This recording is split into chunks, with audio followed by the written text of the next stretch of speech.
Hello and welcome. Today is Hanukkah. It's the fourth day of Hanukkah, and wish you a happy Hanukkah. We are here at the Facebook Live page for webyeshiva.org, and we are studying Moreh Nevukhim, Maimonides' Guide for the Perplexed. We are still in the first section of Moreh Nevukhim. We are today going to be studying chapter 52. And chapter 52 is a continuation of what we would call the Rambam's negative theology, or his elaboration on this idea that when we talk about a description of God, we are unable to positively describe God, but rather can only describe God by what he is not. And this is by nature of the fact that God is completely unitary. And as a completely unitary being, anytime we try to describe God or ascribe attributes to God, we are in some way detracting from his absolute unity. So that's the Rambam's general thesis. And in chapter 52 today, the Rambam wants to provide us with some categorizations and definitions. And we're actually not going to be breaking down the entire text today. The chapter text is too long and it gets a little bit technical in the center. But what I'm going to try and do is simplify the text as much as I possibly can so that it becomes understandable. So the best way to really break this down is to use a very small amount of text that I've provided for you in a handout today, which you can easily download if you open up a new tab on your browser and go to the Facebook group called Shiur in Moreh Nevukhim. You'll be able to download a PDF which is entitled Moreh Nevukhim 152, 5 Types of Attributes and Defining God by His Actions. Now, what the Rambam is going to do is he's going to divide this chapter into 5 parts. And the 5 parts of the chapter are trying to describe 5 attributes. And that's really the first 3 lines of the chapter on page 114 in the Pines edition, which we are using. And let me read this for you. An attribute predicated of anything, or anything which has attributes, of which thing it is accordingly said that it is such and such, must necessarily belong to one of the following 5 groups. And the Rambam is devoted now to dividing down these 5 groups of different types of attributes, or how you describe anything that exists. You can describe it in one of 5 ways. And instead of going through the entire text, let me break it down for you. In our sheet that we have for you as the 5 attributes, we define it as the 5 is titled as follows. Number 1, wholly definitional. Number 2, partially definitional. Number 3, non-essential. And we'll explain what we mean by that in a moment. Number 4, relational. And number 5, actional. Okay, so now we're going to break this down for you. What the Rambam means when the first type of attribute, where he says you can describe something as wholly definitional, is that you can try in describing the thing which you wish to describe as to provide one word or one phrase which completely captures the definition of that thing. The example that the Rambam gives is if, let's say, I wanted to describe what does it mean to be a human being. So the definition, the total definition that captures the totality of what it means to be human is that a human being is a living, rational being. Okay? That, in those 3 words, we have captured the entire totality of what it means to be human. It is that which uniquely describes humanity, because human beings are a living and they are rational, which means they possess an intellect whereby they can become self-aware and process information and so forth. Okay, now, what the Rambam is going to set up to explain to us is that in each one of these 5 ways of describing God, we are going to fall short. And if you'll notice, there's a progression that the Rambam is going to be building up. The first of the 5 attributes, or the 5 ways of describing God, is most, let's say, offensive to our sensibilities of what or whom God is, because it is the most inaccurate. And we're going to be progressively going to different attributes which are less and less offensive or less and less inaccurate in the way that we can use them to describe God. And that's the progression and the order that the Rambam uses. So the most inaccurate way of describing God or attempting to describe God is to try and find one phrase which captures God in his totality. The only thing that we can say about God is that he is unitary. We really can't say anything accurate about God other than that. So to try and find a phrase that defines him would be the most inaccurate.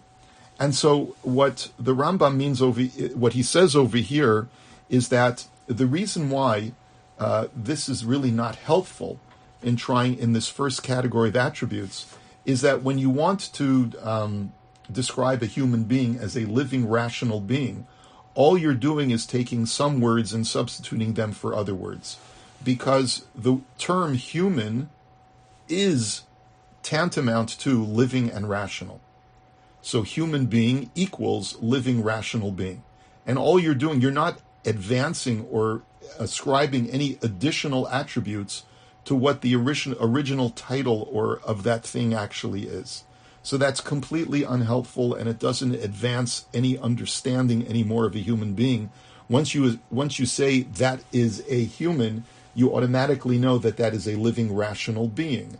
And so therefore describing or creating an attribute of a human being as being living and rational is merely simply saying he's human in different terms. So that doesn't help at all, and therefore in our attempt to describe God as being unitary or anything else that we're going to try to capture the totality of God is not going to be helpful. The second type of attribute is where you try to have something that is partially definitional of God. And so, for example, if I wanted to describe a human being as a living being, that would be a partial definition. If I wanted to describe a human being as a rational being, that would be a partial definition, because the total definition of humanity is living and rational. So if I took only one of the two, that would be a partial definition. It's part of its definition. So he says, and the reason this kind of attribute should be denied to God, he says on page 115, according to everybody. For if he has a part of an essence, his essence must be composite. And essentially what the Rambam is saying is that once you try to break down different components of what defines God as God, you are then already now suggesting that God is a composite being, meaning that he's no longer unitary, but he's made of different parts. Because every time you try to attribute God with a different kind of trait or quality, if he has multiple qualities, then God is multitudinous in some way. And therefore that's a denial of his unity, and that is not acceptable. The third category, or the third attribute, which the Rambam gets into over here, is probably the most complicated one, because here the Rambam goes into a description of qualities. Now, if you try to describe the quality of something, you're not giving a definitional description, but you're saying certain qualities that this thing has that is non-essential to it. So, for example, if I wanted to say that a human being is merciful, that might be a quality of a particular human being, but it is not essential to what it means to be human, because you could have certain human beings that are not merciful. You could have certain human beings that are somewhat discompassionate, and therefore it is not an essential quality, but it is a quality nonetheless of a particular human being that you may wish to describe, a particular human being that you may wish to describe. Now, when it comes to the idea of quality, we're getting now into some Aristotelian terminology, and that's the reason why I don't want to go through the text line by line. There is something called Aristotle's 10 categories, which you have listed for you in your handout. The 10 categories are the things that Aristotle believed could, if you used any of these 10 categories, you could accurately describe anything that exists and you could describe the totality of the thing you wish to describe using any or a combination of these 10 categories: substance, quantity, quality, relatives, somewhere, sometime, being in a position, having, acting, being acted upon. We're not going to go through all of these things, but I have the footnote. If you'd like to study these Aristotelian categories, you have a reference to an online encyclopedia, the Stanford Encyclopedia of Philosophy, which breaks these down and explains them more thoroughly. For the purpose of this third category or third type of attribute, the Rambam picks out one of Aristotle's 10 categories, which he feels is the most important, called quality, which you could say that there are certain qualities of anything that you wish to describe, and these qualities, or in Hebrew they are called eichut, that which makes up the individual thing that you are trying to describe. And then the Rambam breaks down those qualities. There are 4 different kinds of qualities that Aristotle discussed. And the Rambam gives us what he calls 4 examples of qualities on the bottom of page 115 and on page 116. I'm going to break those down for you outside of the text.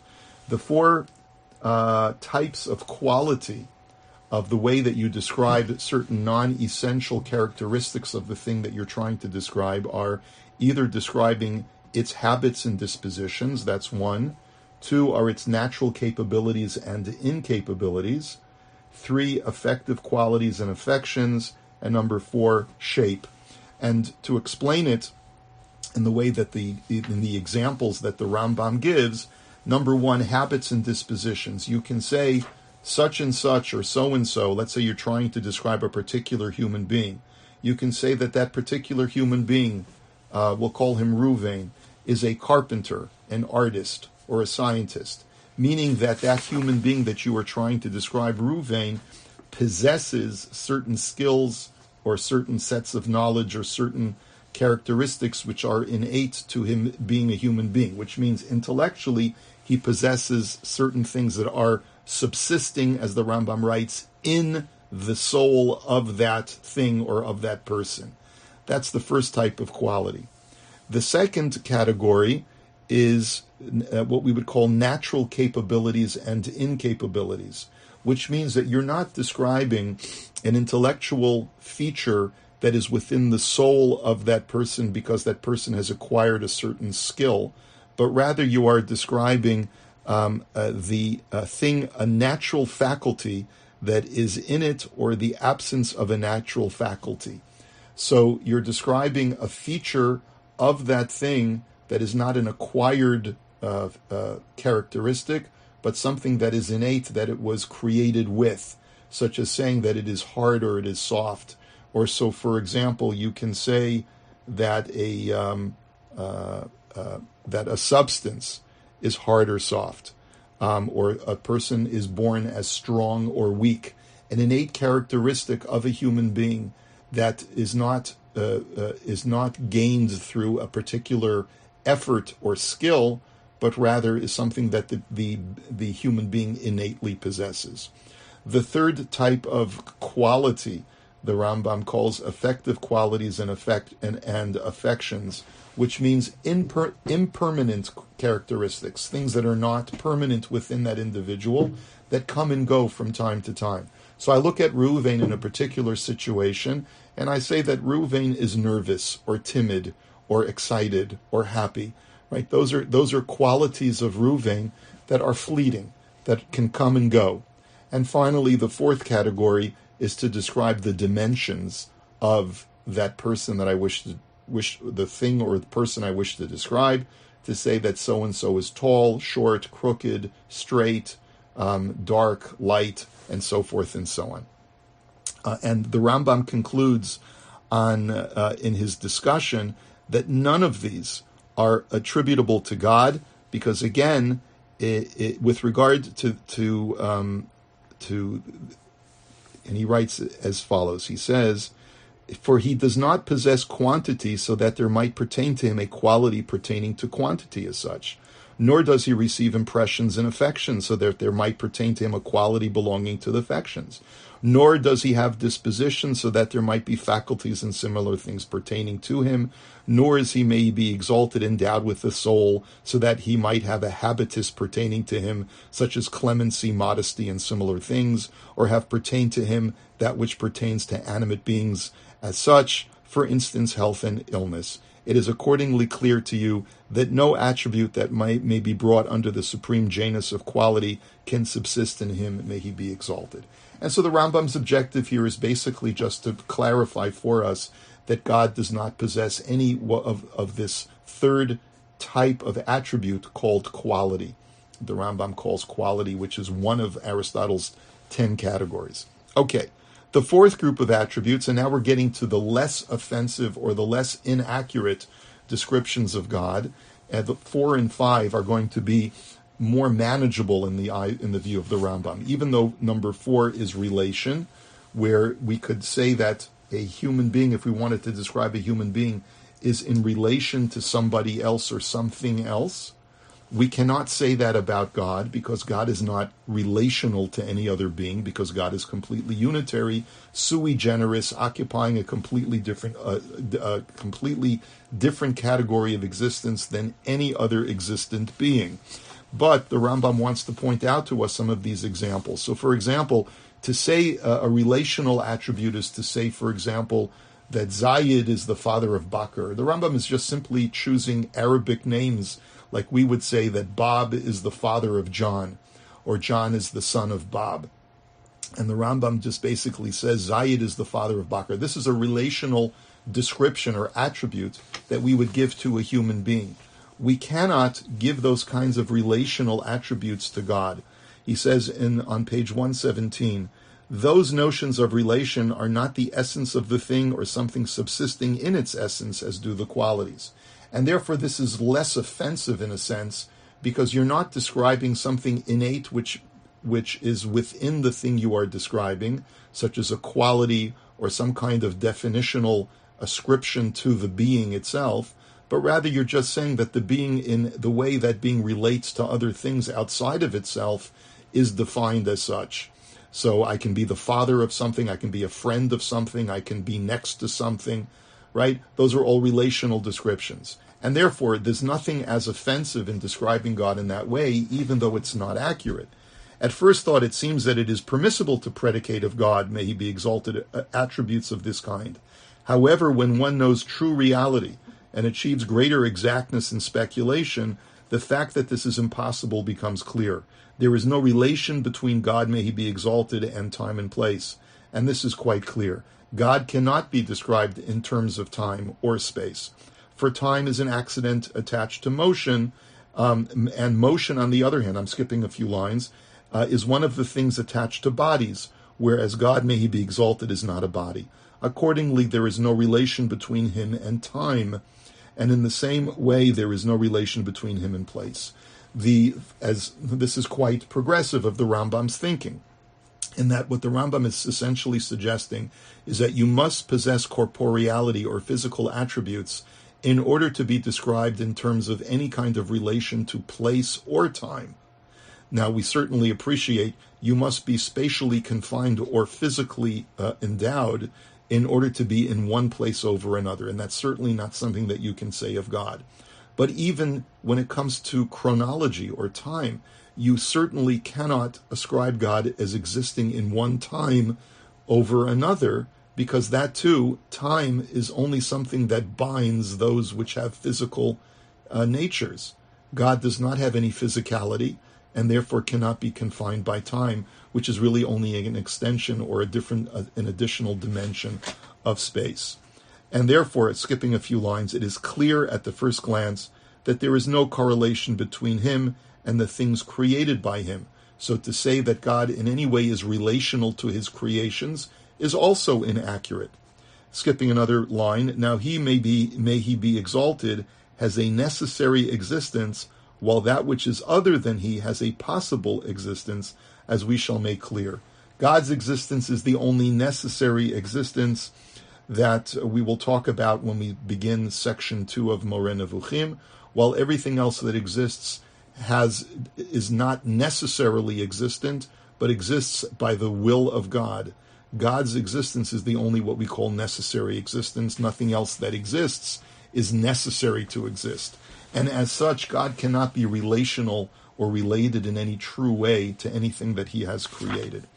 And if we turn to page 118, there is in truth no relation in any respect between him and any of his creatures. For relation is always found between two things falling under the same or proximate species, whereas there is no relation between two things if they merely fall under the same general genus. On this account, one does not say that this red is more intense than this green, or less, or equally so, although both fall under the same genus, namely color. You can say that one red is greater than another red, but you don't say that one red is more red than something that is completely not red or green. If, however, two things fall under two different genera, there is no relation between them in any respect whatsoever, not even according to the inchoate notions of common opinions. This holds even for cases in which two things fall in the last resort under one higher genus. For instance, there is no relation between 100 cubits and the heat that is in a pepper, inasmuch as the latter belongs to the genus quality and the former belongs to the genus quantity.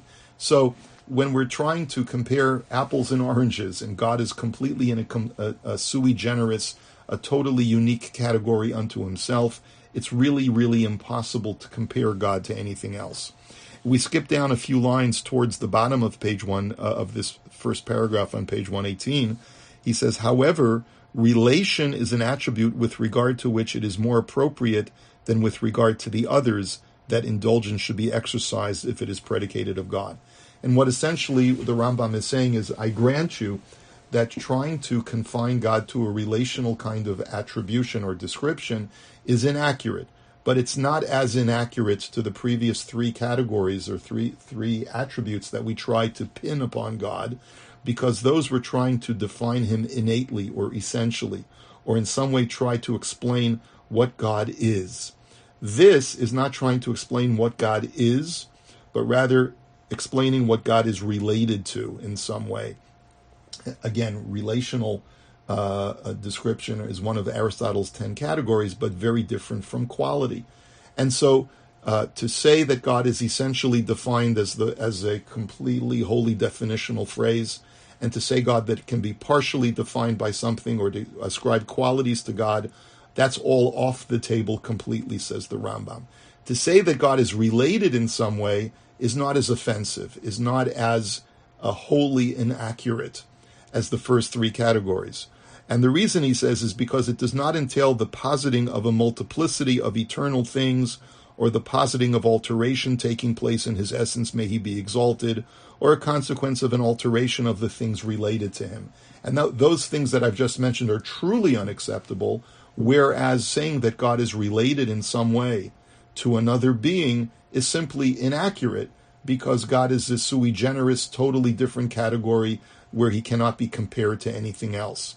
But it's not as offensive in the sense that you're not trying to describe God in a way that will detract from his absolute unity. Okay, now we go into category 5, or really the fifth kind of attribute, which is an attribute of action.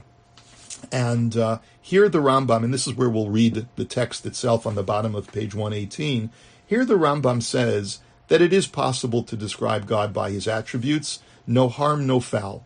In other words, this is the only attribute that we can say about God that is not completely inaccurate and is acceptable, actually. So to say that, for example, Zayed built the door is not, you're not describing anything essential about Zayed or Ruvain or Bob or John, other than that they did something or that they are doing something. So you're not describing the essential nature of the person. You're not giving any qualities of the person. You're not trying to explain some kind of relationship between that person and another entity. You're just saying something that being does. And that is acceptable to say about God. So we'll read it inside.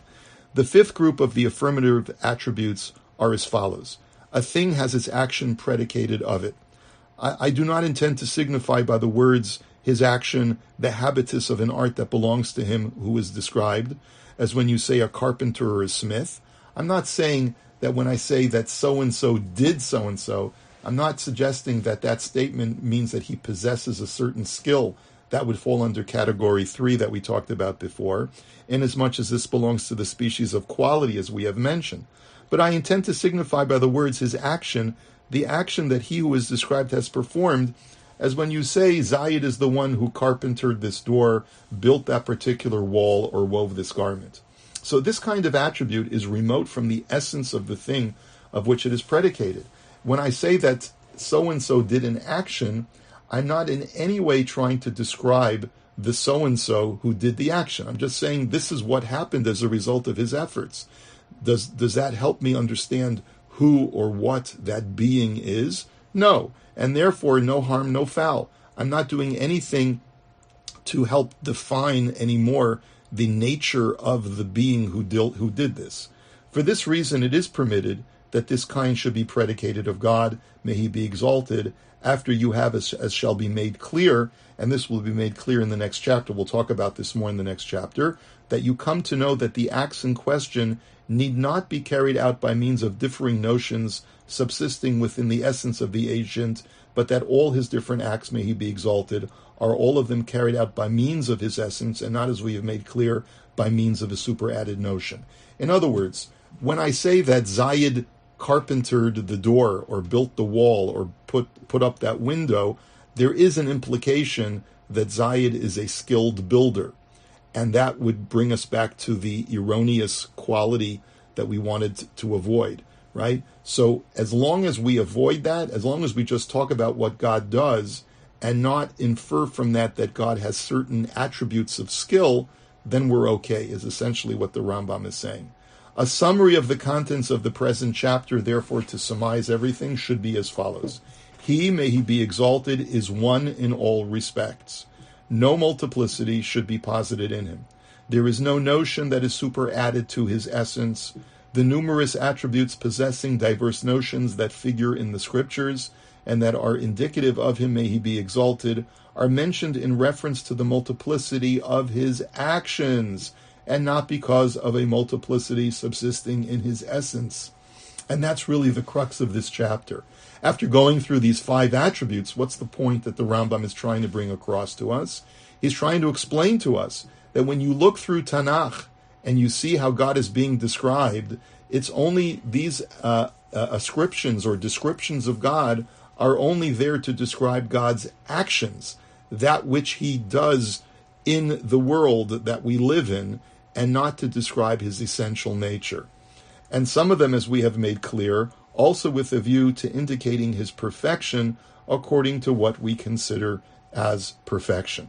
And so therefore we did find certain descriptions of God, as we've discussed in previous chapters 26, 46, and 47, where the descriptions that appear in Tanakh are merely there to describe that God is a perfect being, so that we should not misunderstand that there may be any imperfection within him.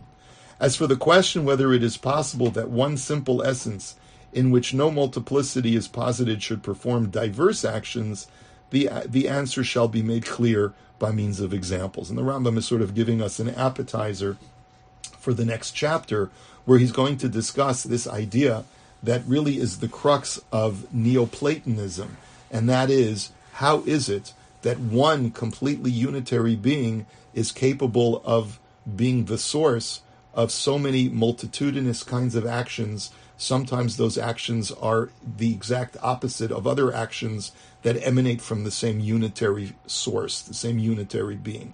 That's not something that we're going to discuss today. But if we wanted to surmise our chapter, again, the Rambam is emphasizing the idea that we cannot ascribe any kind of attribute in describing God's innateness or his essential makeup.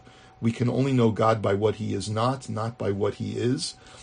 But if we wanted to describe God in terms of what he does, that's acceptable, because we are not in any way trying to define what God is, but rather what God does.